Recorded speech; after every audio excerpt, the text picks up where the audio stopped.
Hello again, everybody. Thank you for joining me on the channel AID-ucate, where we are committed to simplifying concepts and ensuring success.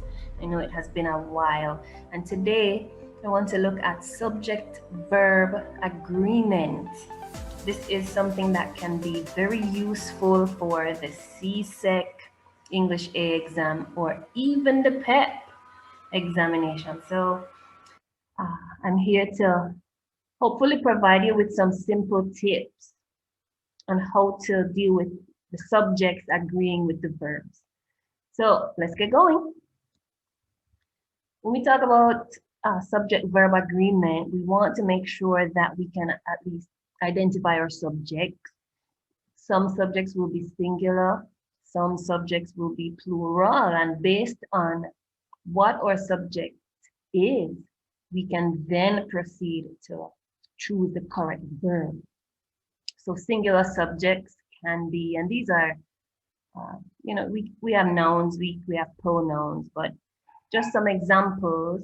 Singular subject can include I, she, he, it, you. And then in terms of plural subjects, we can have we, they, you. So we need to start to look at some rules in order to really make this work. And we want to study subject-verb agreement because it will help us to write sentences that are grammatical, or, we say grammatically correct. But knowing the rules can also help us to pick up on these errors. And as I say, I've seen the questions on not just the CSEC, but on PEP. And so this skill is obviously something that will be very beneficial, whether it's in written or spoken language. So let's start. Let's look at some of the rules in subject-verb agreement. And we just want to look at just a simple example of a regular verb. The verb we have right now is to wait. Again, remember, subject can be singular, subjects can be plural.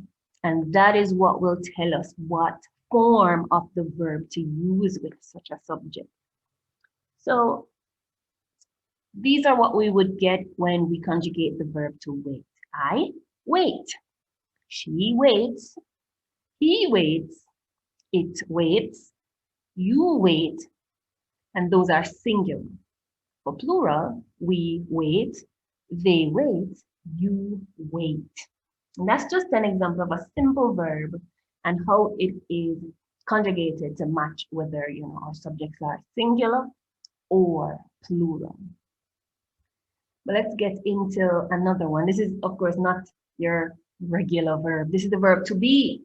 If our subject is singular, then we say I am.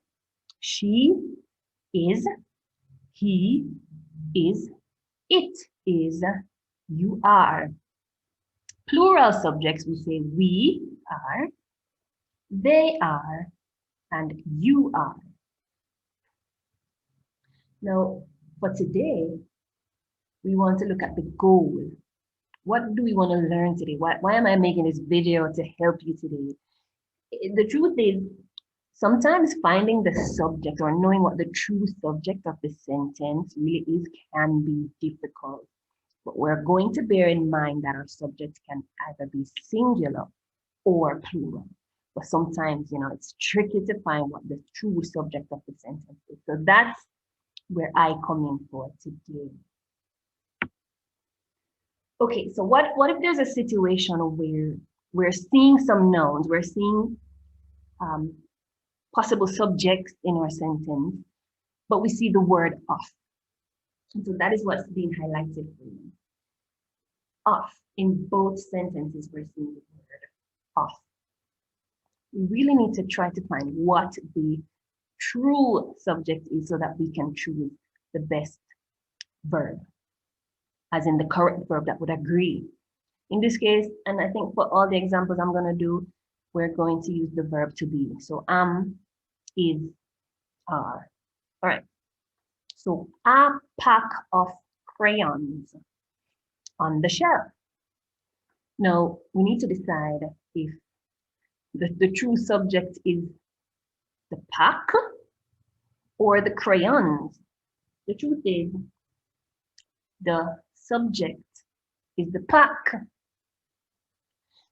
The off crayons tells us what is in the pack, but the subject is the pack.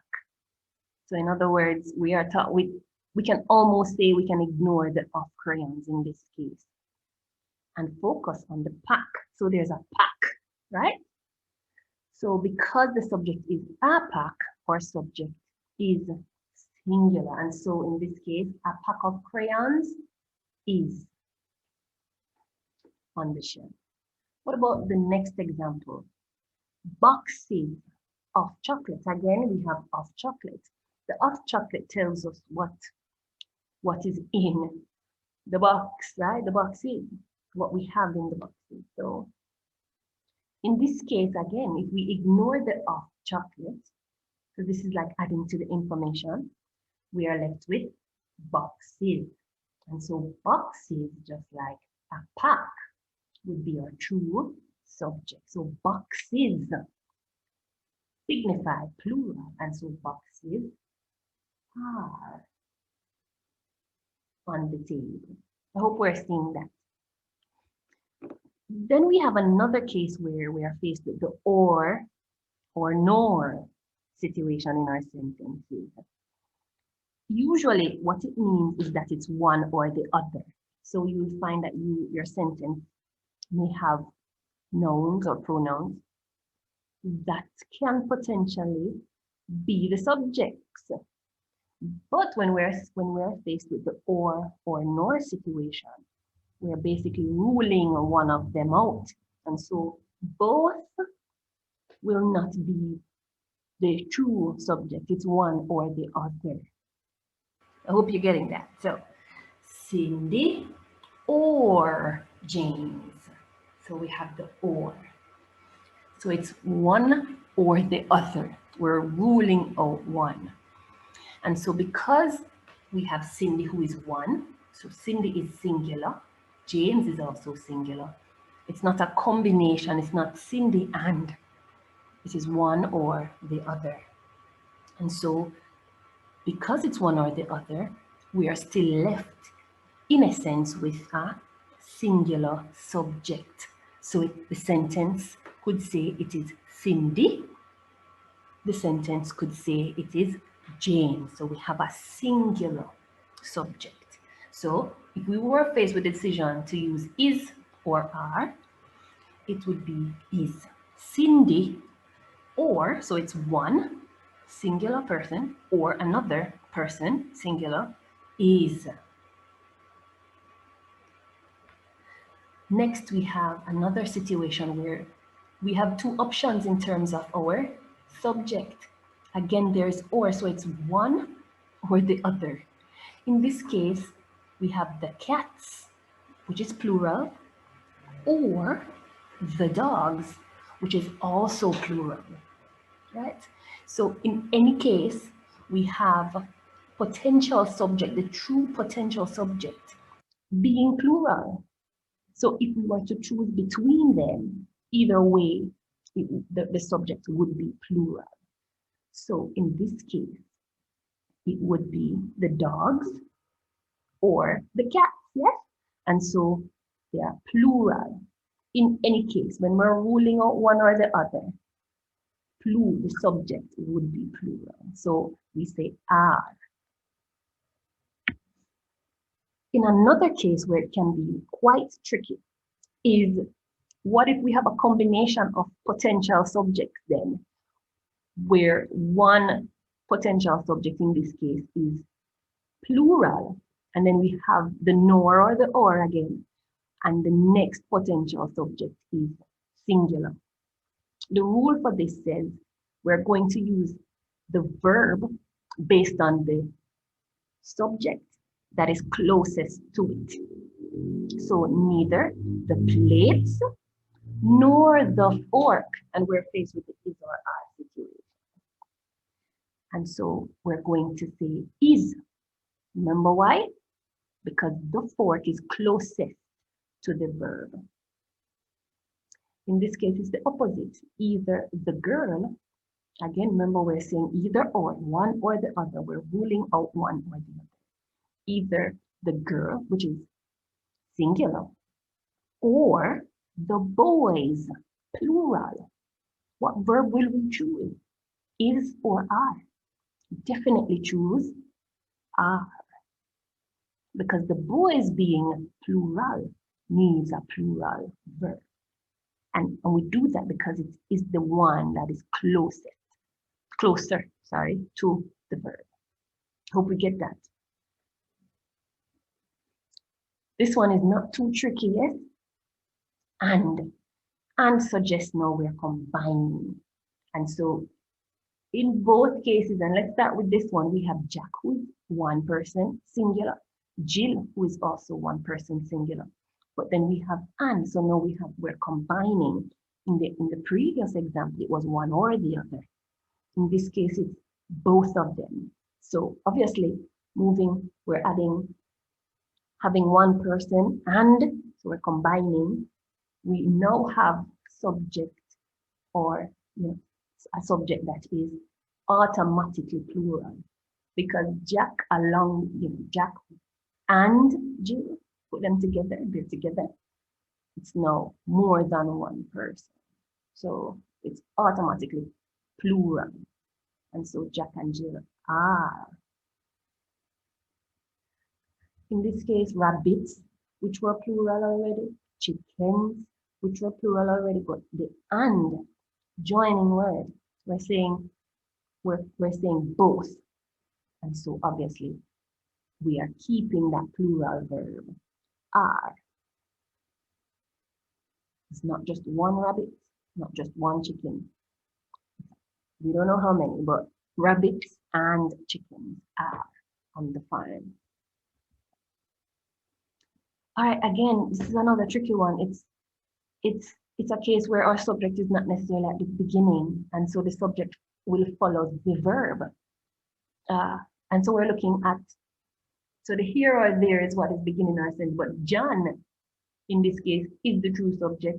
My keys, that is our true subject. So if we're saying John is one person, John, so it's singular. So our verb will definitely has to be is, right? Here is John. And we're looking at my keys, right? We're seeing that it's plural. And so there are my keys, right? So this one was not too bad. So sometimes the subject can come after the verb in the case of using the word here or there. All right, then it can get a little bit more complicated where our subject, Jack, and then we're learning something more about Jack. We're getting a bit more information, and please note these commas. Note these commas. They're almost like interrupting our sentence. They're giving us a little bit more information, as well as his dog.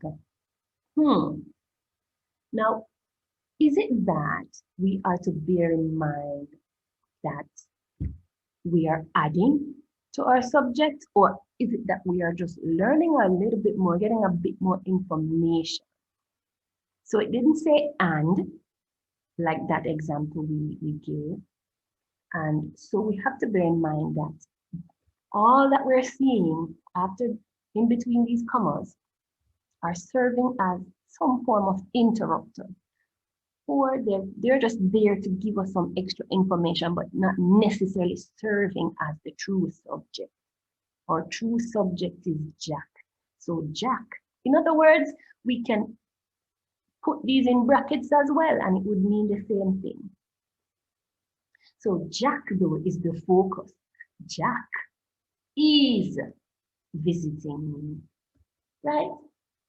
The police is on the scene.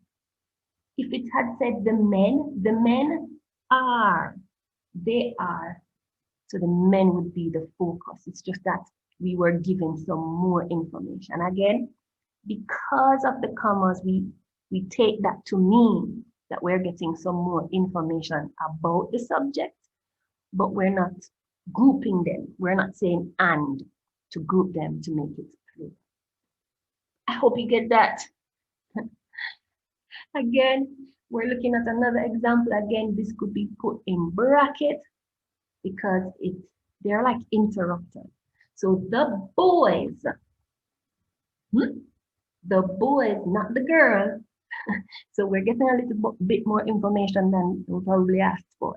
But the boys would be the true subject of our sentence. The boys are, right? Are shopping. All right. And so I hope this really helped you. I hope this will help my PEP friends, my CSEC friends. And we wish you all the best from AID-ucate. Bye-bye for now. Thank you so much for your support. All the best. Goodbye.